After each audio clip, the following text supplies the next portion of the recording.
Bonjour, je me trouve à Évreux, dans la Maison de l'Europe, avec son président, Monsieur Recourt. Bonjour monsieur. Bonjour. Est-ce que vous pouvez nous expliquer ce qu'il va se passer ici? C'est une rencontre de jeunes Eurois de différents collèges du département, avec le président du département, Jean-Louis Destan, et qui est en même temps président du comité des régions, de la délégation française au comité des régions d'Europe, et qui peut être en mesure d'apporter à ces jeunes des réponses qui touchent à l'Europe, sujet qui les intéresse aujourd'hui et qui nous intéresse bien sûr nous aussi, Maison de l'Europe. Alors justement, ces jeunes sont derrière nous, ils sont en train de préparer ces questions. En quoi c'est vraiment important de répondre à ces attentes? Moi je crois que les informations ne doivent pas être seulement dépendantes et descendantes.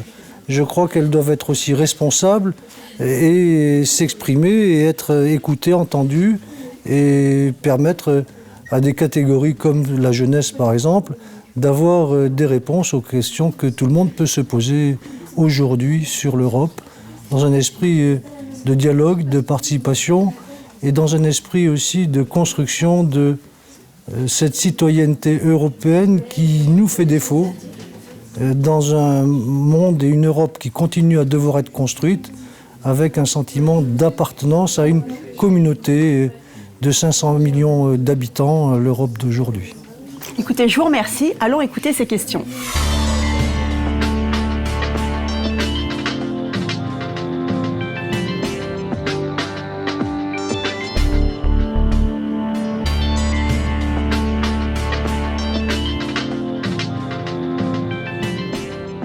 Le continent européen a la particularité de former un même bloc avec le continent asiatique. Des questions de frontières se posent. L'Europe, elle a eu des frontières qui ont évolué depuis la fin de la Deuxième Guerre mondiale et depuis l'adoption du premier traité, celui de Rome. Elle est aujourd'hui de 27 pays, elle va encore s'élargir à la Croatie et peut-être 2 autres pays dans les années qui viennent. Le débat que tu poses est celui de ces frontières du côté du sud-est. Et derrière ta question, il y a essentiellement la question de la Turquie, qui est une question qui fait grand débat au sein de l'Union européenne, avec un processus qui est engagé d'adhésion de la Turquie, avec, comme à chaque fois, des conditions qui sont posées pour qu'un pays puisse rentrer dans l'Europe, des conditions d'institution, des questions de démocratie, des conditions juridiques sur le droit des affaires, des conditions sur les droits de l'homme. Il y a un certain nombre de problèmes qui se posent encore en Turquie. Tout ceci est divisé en livres, différents livres qui sont ouverts.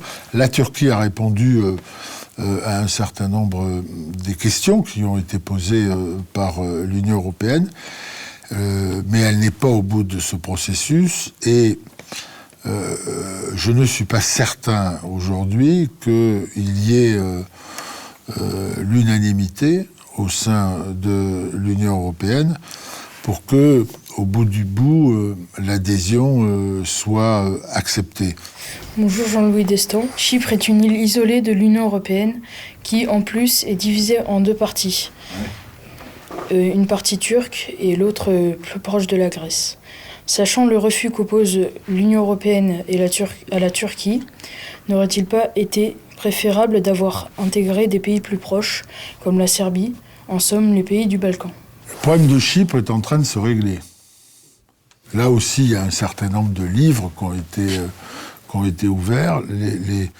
La partition de l'île physique aujourd'hui est élevée. Quand on va à Chypre, j'étais il y a pas tellement longtemps, aujourd'hui on peut passer de la partie turque à la partie grecque et de la partie grecque à la partie turque. Les choses ont considérablement progressé et de mon point de vue, la partition de Chypre ne pose pas les mêmes problèmes aujourd'hui que celle qu'elle posait il y a quelques années. Après, tu poses le problème de la Serbie.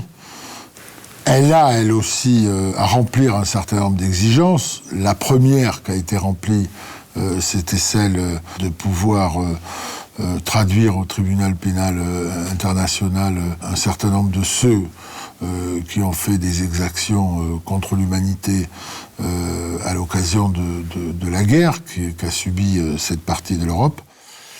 Mais là aussi, il y a encore beaucoup d'efforts à faire. Il y a des négociations très importantes qui sont menées actuellement. Mais là encore, même si on a fait du chemin, toutes les conditions nécessaires pour l'adhésion ne sont pas encore remplies. La question des frontières devient essentielle. Ne devrait-on pas se poser la question d'une armée européenne avant d'élargir l'Union européenne ? C'est pas le problème des frontières qui est essentiel. Quelle est l'importance que la frontière soit derrière la Slovénie ou derrière la Croatie ou derrière la Serbie? Il y a deux choses qui sont importantes. La première, c'est de faire qu'en Europe, on soit sur des formes d'organisation démocratique qui soient équivalentes dans tous les pays. C'est-à-dire que quand on veut adhérer à l'Union européenne, ça veut dire qu'on partage un certain nombre de valeurs démocratiques, les libres opinions, la liberté d'aller et de venir, le fait de pouvoir faire un parti politique, le fait qu'il y ait des élections libres et organisées.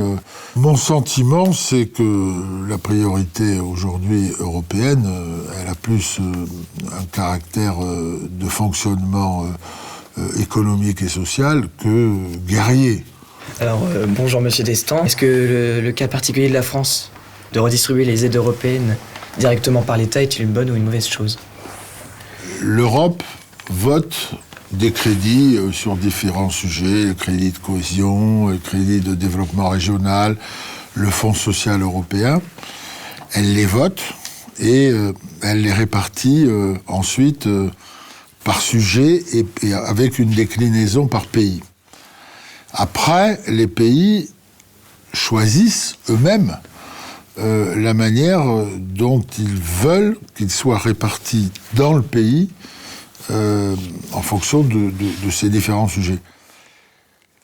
La France, qui est quand même encore un pays jacobin, c'est-à-dire dans lequel le pouvoir central veut jouer un rôle quels que soient les sujets, attribue directement aux régions, à travers les préfets de région, ces crédits.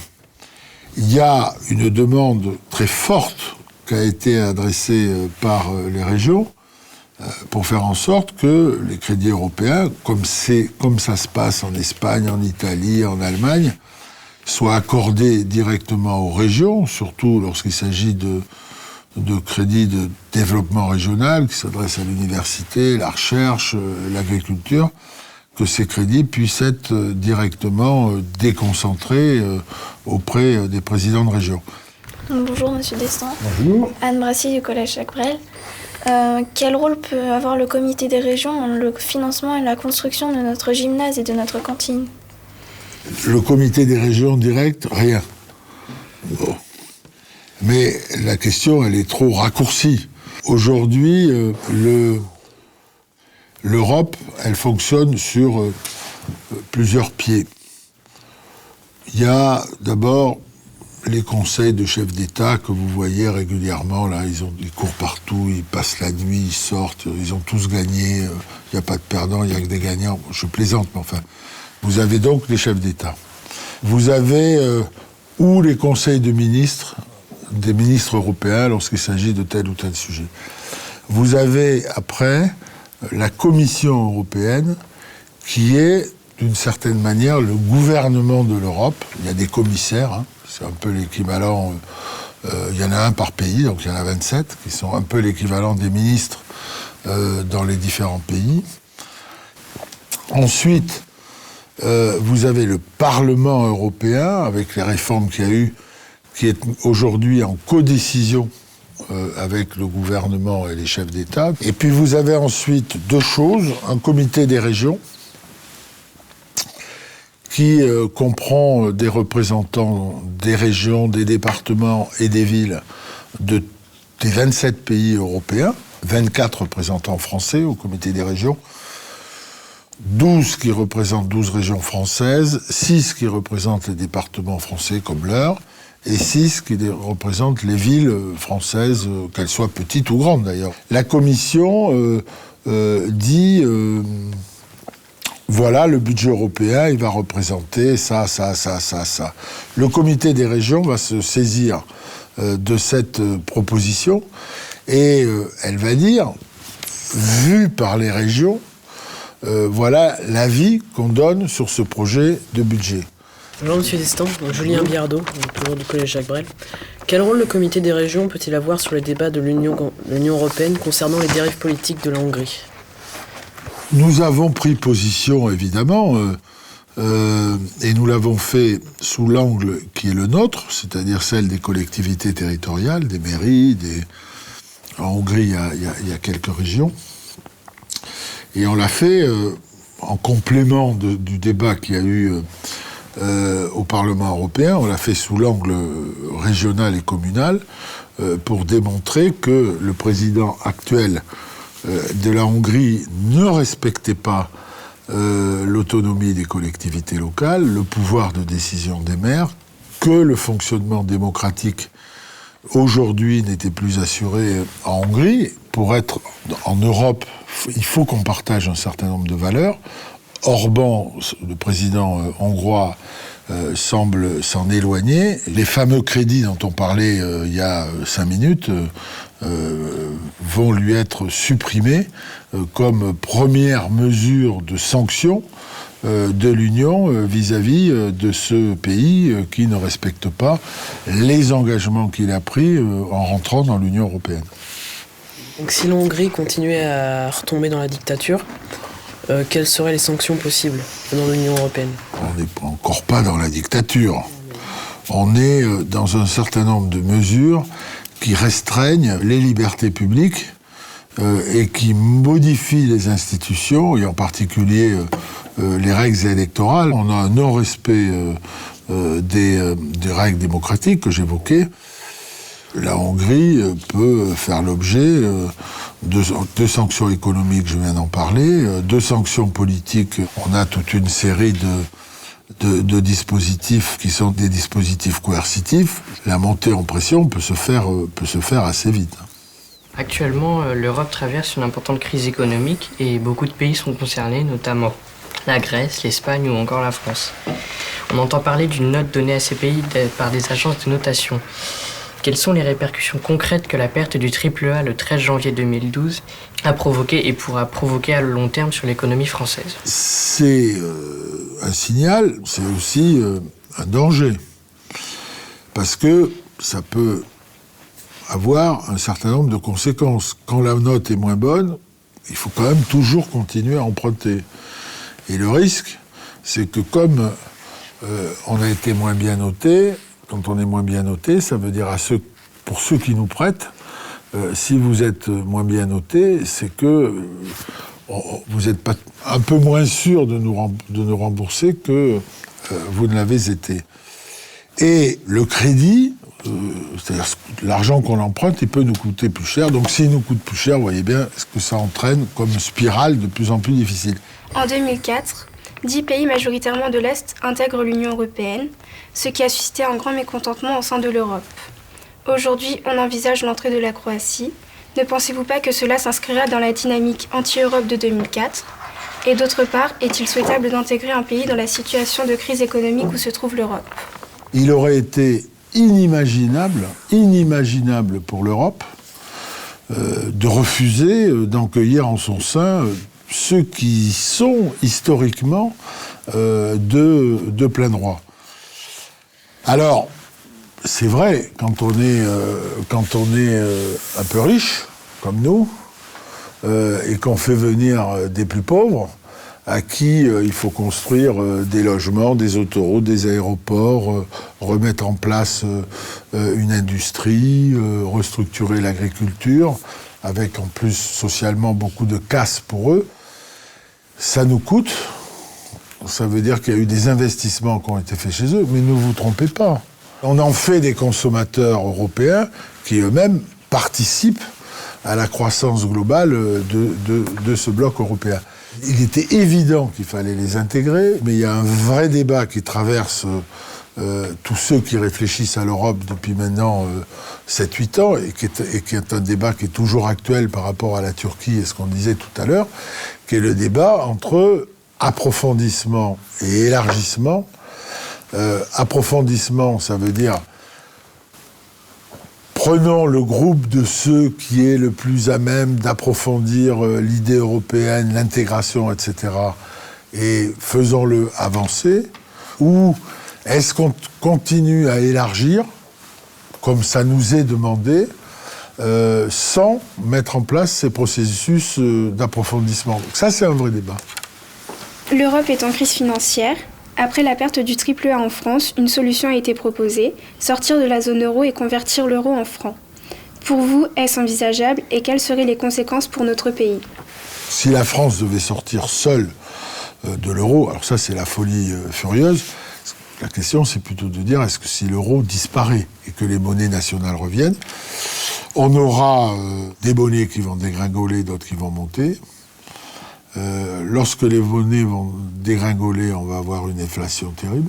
Et ça aurait des conséquences catastrophiques pour notre pays, en termes de pouvoir d'achat, en termes de compétitivité internationale.